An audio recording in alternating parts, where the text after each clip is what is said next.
Hey procurement legends, I think it's extremely important for anyone in procurement to fundamentally understand what is important when it comes to reviewing procurement type contracts. And by that I mean master services agreements, data protection agreements, any kind of SaaS, EULAs. Well, like, to be honest, this could be any agreement, and it fundamentally depends on your sector. But I have this list of like 23 specific clauses or principles that I've kind of taken with me, I would say over the last 5 to 10 years, and I've used it and put it to work, and it's worked every time.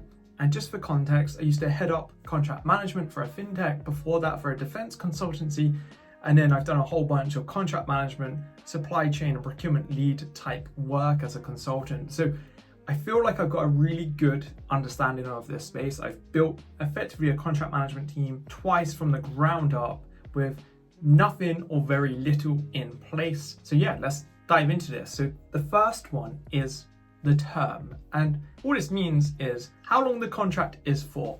I've seen and had way too many conversations, especially in my early defense days, with people who mistakenly thought we still had a contract despite the term saying, actually, it expired 3 months ago.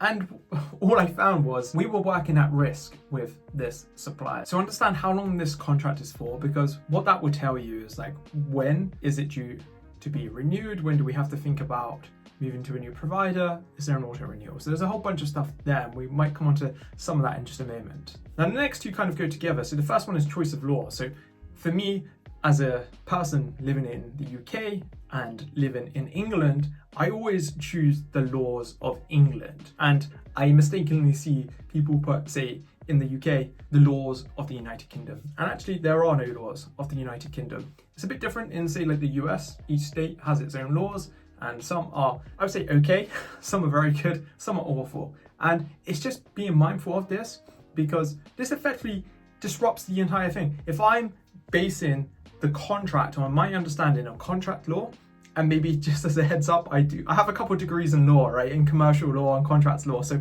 I have a really good understanding of it as a non-legal professional or non-lawyer. My understanding of law and contracts is English. So if I was engaging with someone in France and they want to use the France legal system, they're going to probably choose to use the French law. I have no idea how that then impacts on the clauses I put in. And it really differs from legal system to legal system, right? English law is a bit of a wonderful one, if I'm being honest. It's built up through a lot of common law, so case law through courts. And then the second part of this, so the point number 3, is jurisdiction. Where are we going to court if you are not performing, or vice versa, if I'm not performing? And I'm always going to choose the courts of England and Wales. That's the combination. Don't ask me why, that's what we go with. But the courts of England and Wales are very well placed to deal with English law. So that's how we always think about it, and you really want to match that up to whatever jurisdiction and choice of law that your organization feels is the right one for it. Typically it would be in like the state, the country that you live in. Point number 4 is all about dispute resolution. So this is if we get into a bit of an argument, right? If something's not been done the way it should have been done, what is the process for dealing with that? And this is typically to avoid going to court. The previous 2 points that we just mentioned, it will be all the steps leading up to that. And there's a whole bunch of like best practice or viewpoints out there. Some are very contrasting in terms of good faith settlements, escalation through leadership teams, and maybe we'll cover that in another video. But point number 5 is all about termination rights. When can we get rid of this contract? And typically it'd be things like a significant breach, right? A breach that really goes against the heart of the contract, or just like really poor performance. But you can document in the contract exactly when the contract can be terminated without cause and for cause. So without reason and with reason, and how that impacts things like the price, the fees, and all of that good stuff. Next, we have limit of liability. And this is effectively how much either party may pay out for a given event that may occur. So it could be a cyber breach, it could be a death, right? Typically you can't, depending on jurisdiction, but say in England, you can't limit the amount of money compensation effectively that someone can claim if a person died, say like on your site in construction and things like that. And these are really contentious clauses. Typically, this is typically where you will spend the most amount of time redlining stuff. It's just always an issue. The two parties will often be quite far apart, and actually I think is a wonderful skill if you can get your organization to lessen its liability requirements with your supply chain. And I always find your supply chain are more willing to come up a little bit to meet you. But if you're starting way off and asking for unlimited amounts across a whole different variety of events, they will laugh you out of the room, and they're more likely not to want to work with you. And then as part of this, we also have this idea of indemnification. This is a really tricky one, so I'm just going to cover it like at a very top level here. But if a specific event happens as documented, what will happen is you will be able to claim that amount of money normally straight away, or the other party, and this really happens with intellectual property rights, will say if you get sued by someone because they see that you're using something, but you've actually licensed that from your supplier will take over the legal case. So they will step in, they will fund it, they will protect you, and they will make sure that you aren't any worse off, and they'll take the fall, or hopefully it will be cleared up. So indemnification, limits of liability, really topical points, always come up in any commercial conversation. So that's, I think this is really important because procurement teams often go into a negotiation with a supplier and they're trying to get price down, they're trying to get more for their money, and too often they do in isolation of all of these points. So when I, typically as a contract manager within procurement, have been involved too late on, I come in and I try and get these better contract positions. They say, yeah, you can have those, but we're gonna pop the price up that we're charging you by X amount, and it really undermines the entire process. So we need to think of these as commercial conversations that should be held together with scoping and all of that really cool stuff that procurement managers, procurement leads, and everyone there likes to get involved with. Point number 8 is service level agreements. SLAs is normally how this is referred to, and you'll typically see this in a lot of software contracts.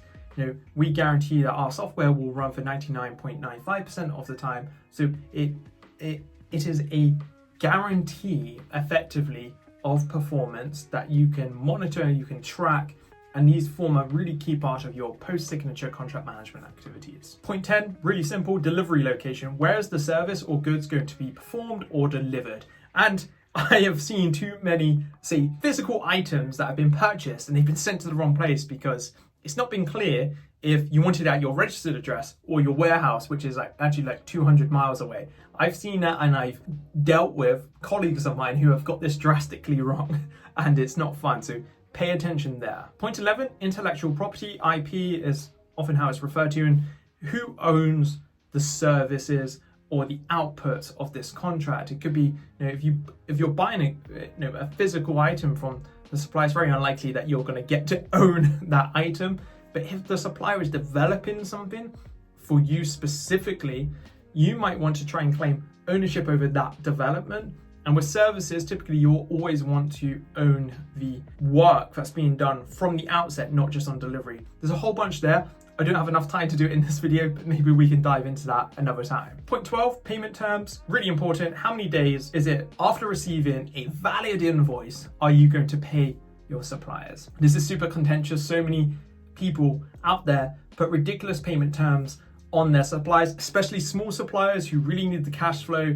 But my advice, and something I've always done with every single supplier, regardless of what the policy is in my organization, is 30 days from a valid invoice being received or being sent. I'm quite chilled out about that. I'll often try and work with the supplier to really benefit them. These kind of things are, if you get this right, your relationship with your supplier can be perfect just on this one point alone. So I always really prioritize this one. Point number 13, precedence clause. And quite simply, this is if we have multiple contractual documents, so we may have a master services agreement, a statement of work, a schedule, an addendum, a data protection agreement, in what circumstances, if something in one document contradicts or conflicts with the other, which one do we use? And the easy way to do this is to make sure that we have effectively a clause that says, in this scenario, this document is the right one to use. Really basic, but vital, especially when you get into purchase orders, if there's additional terms there, if there's data protection agreements and something in there kind of dismisses the MSA, that's probably the right thing to do, but you need to be clear on how that operates. Point number 14 is super important in pretty much every space now, and it's the right to audit. So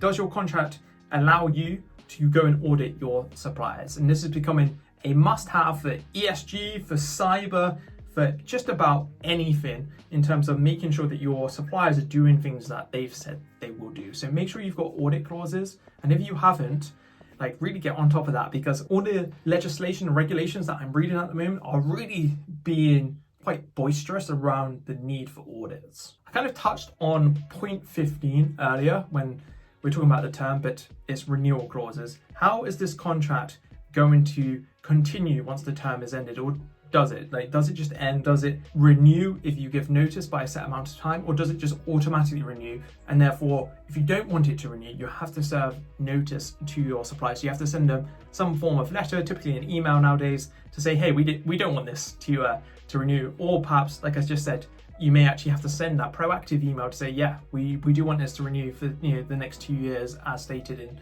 clause 12AC, something like that, right?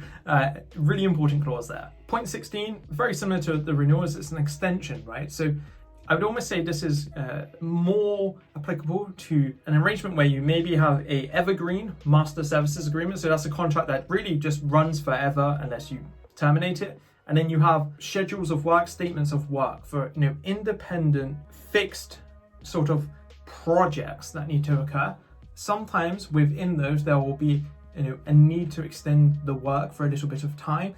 Perhaps at the start you weren't quite sure how long it was going to take. This is really common, by the way, and it's really difficult when you're drafting a contract if you don't know how long it's going to take, because one of the main things you need in a contract is surety. You need it to be articulated, and both parties need to be in agreement about the thing that is going to happen. And this is one of those things where you may not be in agreement. So an easy way to get around this is to have an extension clause that says, we can extend this piece of work by up to 6 months, whatever time period really, and that enables that work to carry on. It's more money and stuff like that. The best thing to do is make sure you have the budget for the full amount, not just the initial amount. Point 17 is I was a little bit unsure whether to include this one. We've already included payment terms, but fees, right? And what I mean by this is, and I've seen it all too often, especially in services contracts, you'll have a fixed rate for the period of the contract, and it will be in like a statement of work. It'll be super clear about this. And then you read through the rest of the contract, or the bit before that, and hidden in some really long-winded, boring clause to try and make it not look obvious, they will charge you through the roof for anything. So I've seen rates of like £100 to £300 for lunch, and that's just a small cost. Then it'll be the travel cost, it'll be additional hours cost. There's a whole raft of the most ridiculous points. My view has always been like, we remove those and we go with the amount that we've agreed. Like, we spent time negotiating this. Don't try and hide stuff in there. It's one that it just infuriates me. So really be on the lookout for that. Point 18 is warranties and disclaimers. So this is effectively a get out of jail, I'd almost say. It's like, oh, we're going to give you this item, but don't expect it to do these 20 things. And this is very common in software. It will say, like, effectively, don't expect it to work as you expect it to. It's the most ridiculous thing when you read it. Like, if you read it like a human reading a book, you'd be like, hey, this absolutely contradicts this. And we also have SLAs for uptime, but you're telling me it's not going to run. It's bizarre. I really hate it, but it's something that you should look into. Typically, it's just accepted as is, and there's a lot of ways to get around it. Don't get too stressed out by this. It's an important one to consider though. Point 19 is statement of works. We kind of just covered this, but this is an appendix, an additional item to the contract. So say you have a services agreement, you may just have a standard, this is what governs the relationship, but then for each individual project, we have a statement of work, and it'll be like, oh, in this project, you're going to provide 10 people to do this really detailed piece of work. We're going to own everything. It's a coding project. It's going to take 8 weeks, waterfall method, maybe agile method, I don't know, whatever it is, right? And at the end of it, you will have these deliverables. Now, it's much easier to do this with a supplier that you're going to probably work with numerous times. So you just put like a bulk standard, not generic, but well-crafted master services agreement in place. And then for all these additional projects, you just have to put a statement of work in place. As opposed to if you did it the more ridiculous way, you would have to have that services agreement with all of this included every single time and agree a new service agreement every time. And that's just really time consuming because the statement of work will be like 1 or 2 pages. Normally, sometimes, it can be way more than that. But a master services agreement can be 10 to 40 pages. You don't want to have to review those every single time. So this is the best thing for efficiency. Point 20 is all about price increases and the language around that. So what we've seen in the last couple of years is the sharpest rise of inflationary rates that I've seen in my lifetime, many people have seen in their lifetime, right? And this is super relevant to this point because what a lot of contracts will have is a price increase clause. And most of them will say, one of 2 things. This price on renewal will increase at a minimum by the CPI or the RPI index, right? And you're like, what? That's fine when it's like 1-2% a year, and that's a very controlled increase. But when we've had the volatility, the unpredictability of the last 2 years, and we've had effectively inflationary rates above 12%. Those contracts that have those types of wording in, you would have been absolutely slaughtered on renewals or even like mid-term increases. I always like to do a fixed percentage. I've always gone in quite low, 2 to 5%. I think that will largely hold up for a lot of different types of contracts moving forward. So just keep an eye on those kinds of clauses. Point 21 is something I really don't like, is hold harmless language. It's typically used alongside the indemnification one, but normally when you have to provide a assurance to your supplier, so if a set event happens, you will take full liability responsibility of it, pretty much without any cause as well. It's a very archaic way to manage contracts. Is pretty much used everywhere. Just be mindful of it. And the next 2 aren't actual clauses, but they're very vital points. So point 22 is all around hyperlinks. So anything hyperlinked within your contract document effectively becomes part of the contract. You need to be very wary here because there's something that hyperlinks out to, say, a web page, which can be changed at any point in time. And you compare that with a contract variation clause, which I could have added to the list, but I'm going to tie it in here. That contract variation clause may say, hey, if you want to change the contract, you have to give us formal notice and then we'll decide, but we can change the contract whenever. And that means that they can just change things behind the scenes via all these hyperlinks. It's a really horrible way to work. It happens a lot in software contracts. I really don't like it. Just be on the lookout for it. And the last point is all about clarity in contracts. Contracts use this really horrendous style of language. I would say I know 2 languages, English and contracts. And the way in which you write a contract can be so ridiculous. But there is a movement for plain language. So that is ordinary language to be used to draft contracts. I'd appreciate if everyone can try and push that within their contractual agreements going forward. So they're my top 23 points around getting better contracts. Be aware of these. If you can monitor, if you can review, if you can consider all of these in every single contract review as a procurement person, because let's face it, procurement are doing more and more of these reviews going forwards. Legal really don't want to touch them. They just want to focus on sales, on regulatory compliance points. They really want to self-serve or have procurement self-serve these contracts and act as a point of escalation to any issues which may arise from some of these 23 points. So know these, learn them. Come back to this video. I've got an article on this video as well. It takes you over to World of Procurement over on Substack, my community page, where you can check out a bunch of stuff there as well. And before you go, I think you should check out this video here. It's going to really help you in your procurement journey, and I'll catch you real soon, my friends. Goodbye.